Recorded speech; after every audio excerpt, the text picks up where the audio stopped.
General boggy के नीचे वाले सीट पे अतुल बैठा था। अचानक उठ करके वो पानी के लिए गया। ट्रेन रुकी हुई थी 2 मिनट के लिए। तब तक उसकी निगाह पड़ी बगल वाले सीट पे, जिस पे उसकी तलाकशुदा पत्नी लेटी हुई थी। उसको गौर से देखा, वो पत्नी भी बहुत गौर से देखी। फिर वो पानी लेने चला गया, पानी लेके आया, फिर गौर से निहारता रहा उसको।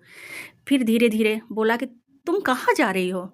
वो बोली कि मैं कहीं नहीं, मेरी मम्मी का तबीयत ख़राब है, मैं बनारस से दिल्ली जा रही हूँ अपने भाई के पास। तो फिर उसको हिम्मत नहीं हुआ, फिर हिम्मत जुटा के बोला कि क्या करती हो? एक छोटे से स्कूल में पढ़ाती हूँ। अपना हाल कैसा बना ली हो? शादी नहीं की? तो नहीं, शादी नहीं की। फिर वो दोनों चुप हो गए। थोड़ी देर बाद आइसक्रीम आया तो अतुल बोला, आइसक्रीम खाओगी? तुम्हारा फेवरेट है। वो बोली कि नहीं, मैं खाऊंगी तो अपने पैसे से खाऊंगी, तुम्हारे पैसे से नहीं खाऊंगी, क्योंकि हमारा तलाक हो चुका है। फिर कुछ देर बाद वो लोग चुप रहे। फिर जाके आइसक्रीम वो लाया, बोला कि खा लो, ये तुम्हारा फेवरेट था। तब जाके एक दूसरे को देख करके वो लोग आइसक्रीम खाने लगे। फिर उन लोगों को पुरानी बातें याद आने लगी। आइसक्रीम खाते खाते अतुल के मुंह से निकला, काश हम तलाक नहीं लिए होते। पत्नी बोली, इसमें गलती तो तुम्हारी ही थी, तुम ही दारू पीते थे, हमको मारते थे, प्रताड़ित करते थे। तुम्हारे चक्कर में 2-2 बार हमारा डिलीवरी गिर गया तुम्हारे मारने से। आज हमारा बच्चा 9 साल का रहता। यह करके दोनों मायूस हो गए।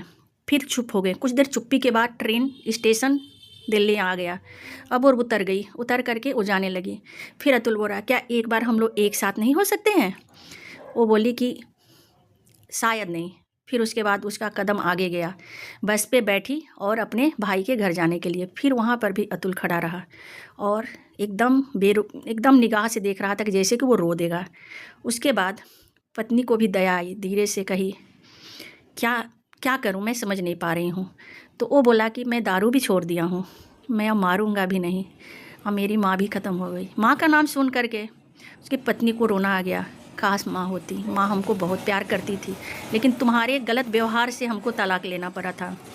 फिर थोड़ी देर बाद दोनों चुप हो गए और उसके बाद अचानक वो लड़की उतर गई बस से, और उतर के अपने पति के सीने से लग गई और बोली कि चलो फिर से ज़िंदगी का शुरुआत करते हैं। फिर दोनों अपने घर चल दिए। स्टोरी अच्छी लगी तो एक शेयर ज़रूर कर देना।